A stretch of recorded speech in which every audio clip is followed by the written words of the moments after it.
जब श्री बद्रीनाथ भगवान विश्राम करते हैं, पट जब बंद होते हैं, तो मेरे नारायण के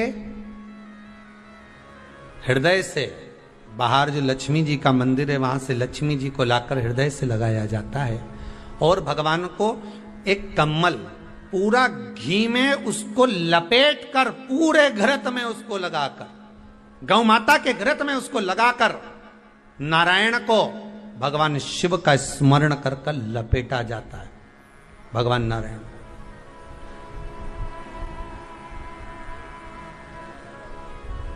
बद्रीनाथ बाबा के मंदिर में दिया घी से भर दिया जाता है, ताले लगा दिए जाते हैं, सब नीचे आ जाते हैं। जब अक्षय तृतीया के समय पर पट खोलते हैं, बाबा का कम्मल घृत से जुड़ा हुआ वैसा कि वैसे ही घृत भरा हुआ,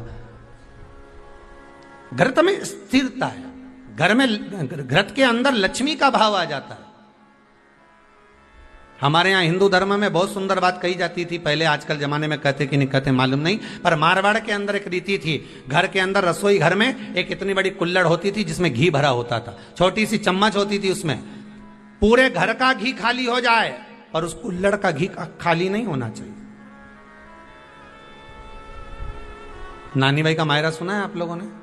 अगर नानी भाई का मायरा सुना होगा तो नानी भाई के मायरे में नरसिंह मेहता जी की जो दादी के प्राण छूटे थे, वो केवल इसी बात पे छूटे थे। अगर नानी भाई का मायरा सुना होगा तो आपको मालूम होगा, नानी भाई के मायरे में जब नरसिंह मेहता भोजन करने के लिए बैठे तो नरसिंह मेहता की भाभी दुरत गौरी ने कह दिया दादी के सामने, जब दादी बोली क्यों इसकी रोटी में घी नहीं लगा, तो कहा कुल्हड़ का घी समाप्त हो गया है, रसोई घर में जो बाटकी रखी थी उसका घी समाप्त हो गया।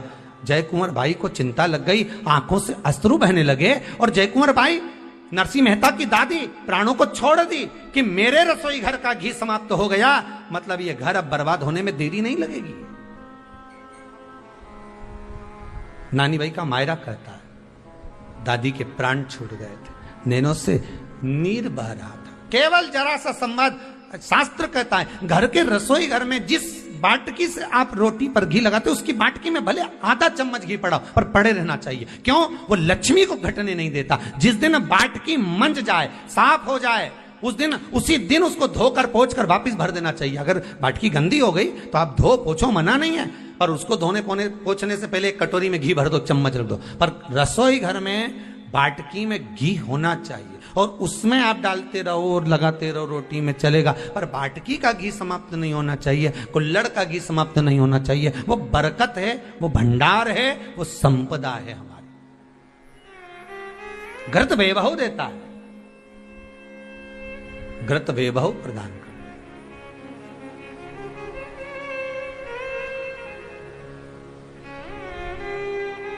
घृत वैभवता देता है। कितना सुंदर कहा है। शंकर भगवान के शिवलिंग पर घृत चढ़ाने के बाद आपने दही चढ़ाया शिव जी को, ठीक है, आपने दूध चढ़ाया, जल चढ़ाया, दही चढ़ाया, शहद चढ़ाया, शक्कर चढ़ाई, मिष्ठान चढ़ाया, जो भी आप शिव जी को चढ़ा रहे हो उसमें से केवल एक पदार्थ, एक वस्तु, घी, शंकर के शिवलिंग पर चढ़ाने के बाद में उसी शिवलिंग का घृत, जहां शिवलिंग रखा हुआ है, शिवलिंग जहां रखा रहता है, उस कटी पर उस घृत से हस्त फेर देना चाहिए अपनी मनोकामना कर कर। जो अभिषेक आपने किया है वो अभिषेक का फल भगवान भोलेनाथ कुछ ही दिन में प्रदान कर देते हैं। मात्र उंगली फेर देने पर, घृत पात्र की उंगली, घृत का जो आप अभिषेक कर रहे हो, जल चढ़ा रहे हो, दूध चढ़ा रहे हो, आप पंचामृत सामग्री समर्पित कर रहे हो, आप दुनिया की सारी वस्तु भगवान को दे रहे हो, तो घी चढ़ाते समय जब घी चढ़ जाए, शंकर के शिवलिंग पर घी चढ़ गया, उसकी एक उंगली लेकर शिव मंदिर में जहां शंकर जी पिंडी पर बैठे हैं, उस जलाधारी पर जो शिवलिंग रखा हुआ है, उसके चारों तरफ उस घृत को लगा देना चाहिए अपनी कामना कर कर। महाराज शिव उसको स्वीकार करता है। क्यों? शंकर और पार्वती के मिलन स्थल, माता पार्वती की गोद में भगवान शंकर का जो शिवलिंग स्वरूप विराजमान है, हस्त कमल के अंतर्गत जो भगवान विराजमान है, उसका फल चोगना मिल जाए।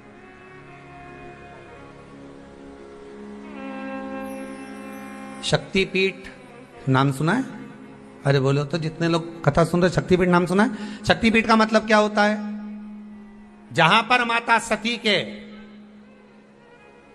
अंग के टुकड़े होकर गिर पड़े, वो शक्तिपीठ के रूप में निर्मित हो गए। तो जितनी भी शक्तिपीठ होती है, उन शक्तिपीठ में आप लड्डू चढ़ाएं, पेड़ा चढ़ाएं, वस्त्र चढ़ाएं, आभूषण चढ़ाएं, सोना चढ़ाएं, चांदी चढ़ाएं, मुद्रा चढ़ाएं, आपकी मर्जी पड़े करोड़ों रुपए चढ़ाएं, मना नहीं है। पर शक्तिपीठ का दर्शन करने जब जाएं तो कम से कम थोड़ा साथ में गाय का घृत, असली घी साथ में लेकर अवश्य जाएं। क्यों? शक्तिपीठ पर भी घी समर्पित करने से मनोकामना पूर्ण हो जाती है। आप आएंगे शक्तिपीठ का दर्शन करके और मनोकामना पूर्ण होना है। मात्र शक्तिपीठ आप चढ़ाए, वस्तु ढेर चढ़ाएं, आप सोना चांदी अंबारियों में धन दौलत सब चढ़ाएं, पर साथ में आप चुनरी चढ़ा रहे हैं, साड़ी चढ़ाए, घृत भी दीजिए, घृत भी प्रदान।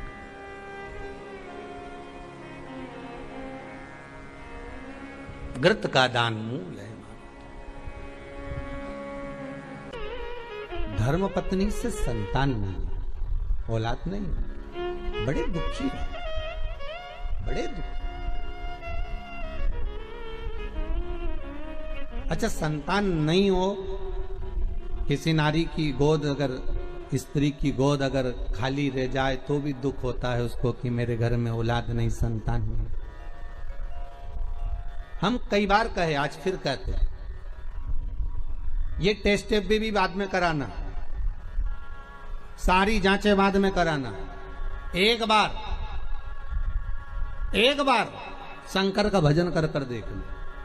सब जगह से अगर हार जाओ और सारे रिपोर्ट आपकी आपने सब दूर दिखा ली, तो एक बार शंकर पर भरोसा कर कर तुम रुका जी का नाम लेकर सफेद आंकड़े की जड़ को शिवजी पे से रजस्वला धर्म के 7वें दिन 21 बार घुमा लो। नाम गोत्र बोलकर कमर में लाल धागे में बांध लो। पीपल के पत्ते शिवजी को चढ़ाओ, उठाकर लाओ। उस एक पत्ते को रात्रि को गाय के दूध में उकालो और उस दूध को दोनों पति पत्नी पियो। साथ रहिए, समय आएगा, बाबा चाहेगा तो 3 या 4 महीने में गर्भ ठहर ही जाएगा।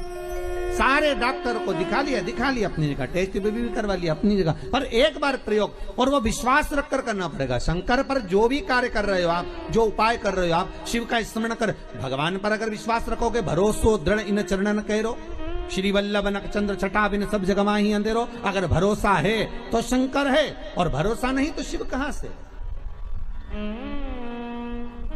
विश्वास लेकर अगर आए हो तो काम तो होगा। ये लोग काशी से आए हुए हैं, विश्वास लेकर ही तो आए होंगे कि हम जाएंगे शंकर की कथा में तो बाबा कृपा जरूर करेगा। कई लोग यहाँ पर बैठे हुए हैं जो विश्वास लेकर आए हुए हैं, दूर दूर से आए हुए हैं, केवल विश्वास लेकर कि भगवान कृपा करेगा किसी ना किसी रूप में, मुझे विश्वास है कि बाबा मेरी सुनेगा। और फिर कहता हूं, कथा में अगर आपने मन लगा लिया, भले टीवी चैनल के माध्यम से श्रवण कर रहे हो, भले मोबाइल के माध्यम से श्रवण कर रहे हो, भले पंडाल में सुन रहे हो, बाबा से अगर दिल से आपने अगर कह दिया तो 3 महीना बहुत होता है सब कामना पूरी होने के लिए। मेरा बाबा आपको कुछ ना कुछ दे ही देता है, बस आपकी रुचि के अनुसार सुख प्रदान कर ही देता है। आप उस पर विश्वास, भरोसा, भटकना नहीं है हमको, मार्ग से विचलित नहीं होना। कहती है घंटी का नाद, उसको भगवान के लिए बजाते हो कि भगवान तुम भोजन करो, भगवान तुम जा, नहीं। शिव महापुराण की कथा कहती है घंटी का नाद इसलिए करा जाता है कि अपनी बुद्धि को, अपने चित्त को केंद्रित करो भगवान के चरणों की ओर। और जितने घर में सदस्य हैं, घंटी की आवाज को सुनकर अपने विवेक को ये केंद्रित कर लें कि मेरे घर में मेरा लड्डू गोपाल, मेरे घर में मेरा ठाकुर, मेरे घर में मेरा राम, मेरे घर में मेरा दत्त, मेरे घर में मेरा हरि विठल, मेरे घर में मेरा विश्वनाथ, मेरे घर में मेरा सोमनाथ बैठा हुआ। अपनी बुद्धि को केंद्रित करना, अपने विवेक को केंद्रित करना, अपने चित्त को केंद्रित करना कि यहां मेरा भगवान बैठा है और मुझे मेरी बुद्धि को केंद्रित करना। और मेरी जीजियों से, सूरत के मेरे जीजाओं से निवेदन है, बेटी और बेटाओं से निवेदन है, अगर शंकर जी के मंदिर में जाकर एक लोटा जल अगर आप चढ़ा रहे हो तो भगवान को धन्यवाद देना कि मेरे पिछले जन्म के अच्छे कर्म मुझे बाबा कोई पूर्व का कोई अच्छा कर्म होगा, कोई पूर्व का अच्छा कर्म होगा जो मुझे बाबा तेरा साथ। मेरी जीजियों से, मेरे जीजाओं से, बेटियों से, बेटाओं से, मंजिल तक पहुंचने के लिए पांव की जरूरत होती है और शंकर तक पहुंचने के लिए भाव की जरूरत होती है।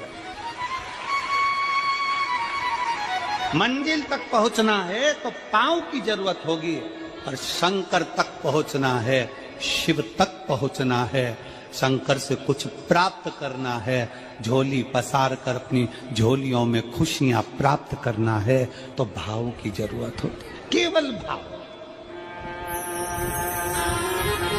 आप कितने धनपति हैं, कितने करोड़पति, कितने सत्तापति, कितने वैभवपति हैं, कितना आपके पास में वैभव है, कितना धन है, कितनी संपदा है, वो कोई मायना नहीं रखता। आपका भाव कितना है, शंकर जी के प्रति आपका दिल कितना है, भगवान शंकर के प्रति आपका भाव कितना है, वो देखा जाए। और कभी मौका लगे ना तो एक बार सीहोर कुबेरेश्वर धाम रुद्राक्ष महोत्सव में आकर देखिएगा। हीरे की चूड़ियां पहनने वाली मेरी जीजियां, जिनके घर में 10-10 नौकर काम करते हैं, वो भी कुबेरेश्वर धाम में बर्तन मांजने की सेवा करती हैं, आकर सेवा में लगी रहती हैं, भोजन बनाने की सेवा करती हैं। जिनके घर में 10 नौकर लगे हैं वो कुबेरेश्वर धाम में आकर बाबा की सेवा में लगती हैं। उनसे पूछो कि तुम क्यों सेवा करती हो, उनसे पूछो कि तुम यहाँ आकर क्यों करती हो सेवा, तो वो कहती हैं हम साल में एक बार बाबा के धाम आते हैं और कुबेरेश्वर बाबा के यहाँ आकर सेवा कर कर जाते हैं। साल भर कुबेर भंडारी इतना देता है कि हमारी सेवा के लिए 10 नौकर लाकर खड़ा कर देता है। ये उसकी कृपा, ये उसकी उदारता, ये उसकी दया। शंकर भगवान ने पूछा कौन सा रूप, तो कि जो मैं बचपन में भजती थी, जो मैं बचपन में भजती थी, जिसको मैंने बचपन में दर्शन किए हैं, छोटा सा शिवलिंग, छोटा सा शिव, ठीक है, छोटा सा शिवलिंग का रूप शंकर भगवान रखने को तैयार है, ठीक है। शिवजी ने पूछा कि मुझे उठाएगा कौन। पार्वती जी मुस्कुरा कर कहती हैं सुनो भोलेनाथ, आप अगर अपने असली स्वरूप में बैठते हो ना तो दुनिया का कोई तुम्हें तिल भर नहीं हिला सकता, पर जब तुम छोटे से शिवलिंग के स्वरूप में हो जाते हो तो कोई बच्चा भी तुम्हें गोदी में ले लेता है, क्योंकि वो आपको भोला मानता है, वो आपको भोला मानता है, वो आपको भोला समझता है, सरल सहज।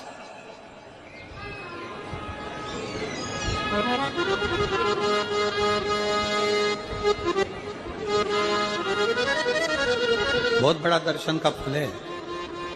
शंकर भगवान की मूर्ति से दर्शन करने से ज्यादा बड़ा दर्शन का फल है शिवलिंग का दर्शन करना। स्वप्न में शंकर भगवान की मूर्ति को देखना, जटाजूट बांधे हुए शंकर जी को देखने से बड़ा फल है शंकर के शिवलिंग का स्वप्न में दर्शन करना। अगर सपने में किसी को शंकर का शिवलिंग दिखता है, सपने में कोई अपने घर से पानी चढ़ाने शंकर को जा रहा है, मैं लोटा भर के जल चढ़ा रही हूं, सपने में दिख रहा। और कई कई ऐसे भी होते हैं जिनको सपने में दिखने की जगह वो सपने में चल भी देती है।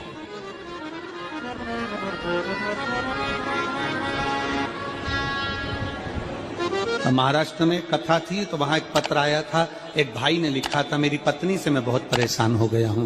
उसका नाम हमें स्मरण में नहीं है, सिरपुर की कथा में वो पत्र था। तो उसने लिखा मैं अपनी पत्नी से परेशान हो गया हूं। तो उसे हमने एकांत में बुलाकर पूछा भाई ऐसा क्या हो गया, बता तू क्या हुआ। उसका फोन नंबर था, उसको फोन लगवाया, पूछा क्यों परेशान हो गया। उसने कहा मेरी पत्नी रात को चिल्लाती है बोलबम का नारा है बाबा एक साथ।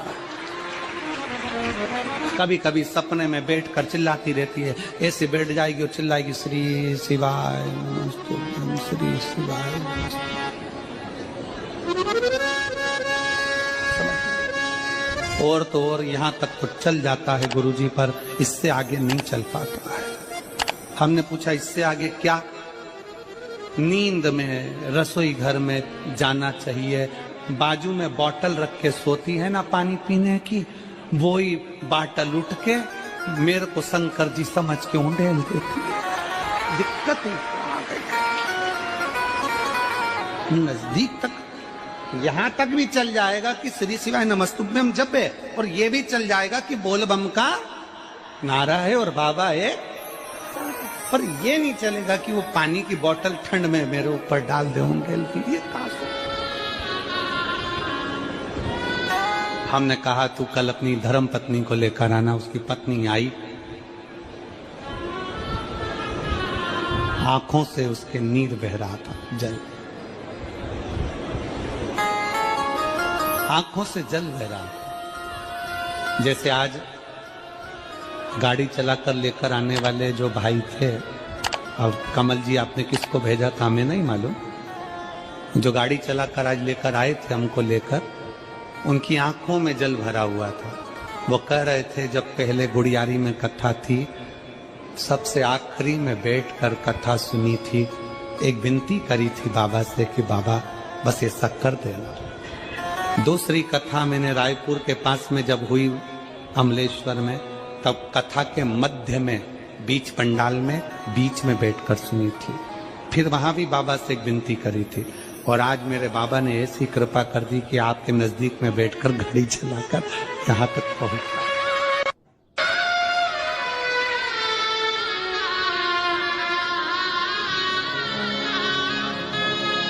शिव कृपा। गाड़ी चलाते चलाते उनकी आंख में जल था, तो हमने उस दीदी से पूछा, जी जी तुम रो क्यों रही हो, ये बताओ रोने का कारण क्या है?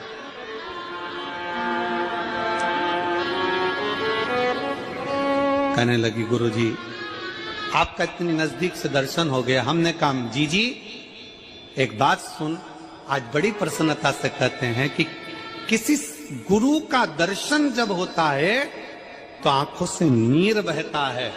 भगवान से प्रार्थना करना कि एक बार उसका दर्शन हो जाए तो हमारी जिंदगी उसकी हो जाए, उसका दीदार। कितनी आतुरता थी मेरे राम जी की।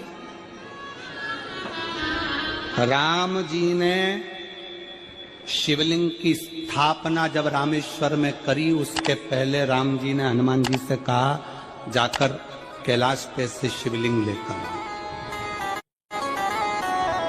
रामचरितमानस का स्मरण करिए, जाओ कैलाश पर से शिवलिंग लेकर आओ, मुझे यहाँ पर पूजन करना है। राम जी ने हनुमान को शिवलिंग लेने भेज दिया। रामेश्वर धाम में राम जी इंतजार कर रहे थे, तभी हनुमान जी तो गए थे शिवलिंग लेने के लिए, और मां जानकी ने शिवलिंग का निर्माण कर दिया। राम जी ने शिवलिंग का निर्माण कर दिया, जानकी जी ने शिवलिंग का निर्माण कर दिया। मतलब शिव जी को प्राप्त करने के लिए क्षण की भी देरी नहीं करना चाहिए। तुरंत हनुमान जी शिवलिंग लेकर आए, हनुमान जी की आंख में जल। हनुमान जी बोले प्रभु वो, हनुमान जी बोले नाथ मेरे को शिवलिंग लेने भेजा था और मैं शिवलिंग लेकर आया, उससे पहले आपने रामेश्वर धाम की स्थापना कर दी, अब मेरे शिवलिंग का क्या होगा जो मैं लेकर आया। राम जी मुस्कुराकर बोले रे हनुमान, शंकर के शिवलिंग के पूजन में तो देरी करना ही नहीं चाहिए। जैसा बन जाए वैसा बना लो, जैसी पूजन हो जाए वैसी कर लो, जैसी आराधना हो जाए वैसी कर लो, तो मेरे शिवलिंग का क्या होगा। राम जी ने कहा चिंता मत करो हनुमान, इस शिवलिंग को मैं ले जाकर स्थापित करता हूँ। एक शिवलिंग हनुमान जी महाराज का स्थापित करा, एक शिवलिंग सीता जी के हाथ का राम जी ने स्थापित करा। जो सीता जी के हाथ का स्थापित करा वो रामेश्वर शिवलिंग हुआ, और जो हनुमान जी के हाथ का स्थापित किया वो हनुमतेश्वर शिवलिंग हुआ, जो आज भी रामेश्वर में विराजमान। भगवान राम जी ने कहा सुनो हनुमान, जो रामेश्वर का दर्शन करने के लिए आएगा, रामेश्वर बाबा पर जल चढ़ाएगा, गंगोत्री से जल लेकर यहाँ पहुंचेगा, और गंगा जल जब वो रामेश्वर भगवान को चढ़ाएगा, रामेश्वर भगवान को चढ़ाया हुआ बड़े भाव से थोड़ा सा जल जब तक वो हनुमतेश्वर को नहीं चढ़ाएगा, तब तक उसके 12 ज्योतिर्लिंग की यात्रा पूर्ण नहीं होगी। हनुमतेश्वर ज्योतिर्लिंग पर भी शिवलिंग का रूप धारण करे शंकर जी विराजमान। भगवान के स्वरूप से बड़ा शिवलिंग, और जितना पूजन का मौका मिल जाए, कोई कह दे ना, हमसे कोई कह दे किसी के यहाँ जाओ और कोई कह दे कि गुरुजी हमारे घर के मंदिर का दर्शन करिए, सबसे बड़ी खुशी हमारे जीवन की। ऐसा लगता है अंदर फुलझड़ियां फूट गई, उसमें भगवान शंकर का दर्शन होगा, उसमें लाडले ठाकुर का दर्शन होगा, उसमें उनकी कुल देवी का दर्शन होगा, उसमें देवता का दर्शन होगा।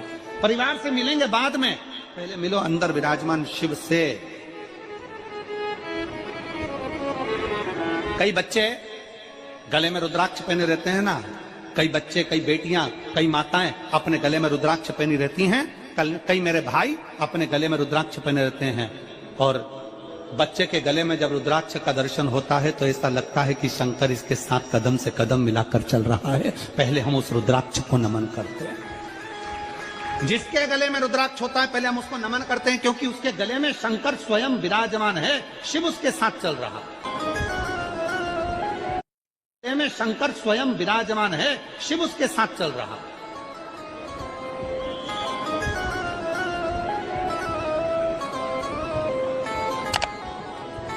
शिव उसकी साक्षी दे रहा है।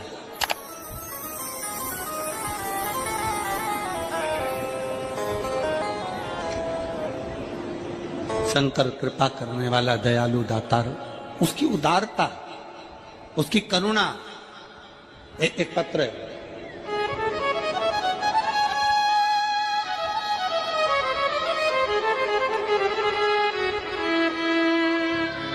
मेरा नाम जानकी देवी, पति श्री बुद्धराम, शिव के अधीन होकर, शिव के अधीन, शिव की शरणागति ग्रहण करता, शंकर की हम शिव के अधीन होकर क्या देगा शिव, क्या प्रदान करेंगे भगवान शंकर? मेरी जीजियों, मेरे जीजाओं, मेरी माताओं, मेरे भाई, मेरी बहनों, मेरी बेटी और बेटाओं, जो ये तुम्हारे पास में आकर कोई टॉफी बांट देता है, तुम्हारे पास आकर कोई पानी बांट देता है, तुम्हारे पास आकर कोई बिस्कुट बांट देता है, बाहर जाते जाते कोई खिचड़ी बांट रहा है, कोई चावल बांट रहा है, कोई सांबर बांट रहा है, कोई पूड़ी बांट रहा है, कोई सब्जी बांट रहा है, उस व्यक्ति का नंबर भी लेकर रखो और पूछना कि 3 महीने में तूने जो रायपुर में किसी का मुंह झूठा कराया था, तेरे को 3 महीने में बाबा ने दुगना चौगना दिया कि नहीं दिया। उससे पूछना कि उसने प्रदान किया कि नहीं किया। वो शिव है, शंकर है। अपना रूप बदल लीजिए, शंकर भगवान अपना रूप बदल लो। शिव जी शिवलिंग की आकृति, पार्वती जी से पूछ रहे मुझे उठाएगा कौन? शंकर भगवान से पार्वती जी कर रही हैं, अगर आप स्वरूप में रहेंगे तो कोई नहीं उठाएगा, पर आप शिवलिंग की आकृति में आ गए तो कोई भी उठा ले।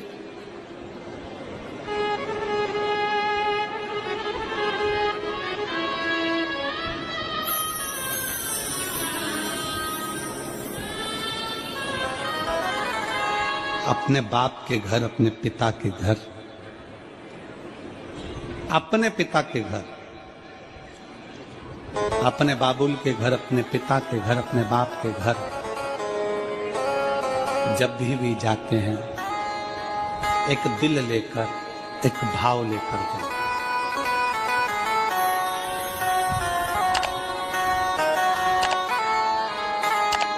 और ध्यान देना, जेब खाली है, जेब खाली है, फिर भी मना करते नहीं। जेब खाली है, फिर भी मना करते नहीं। मेरे पिता से अमीर इंसान आज तक कहीं देखा नहीं। कहां देखा?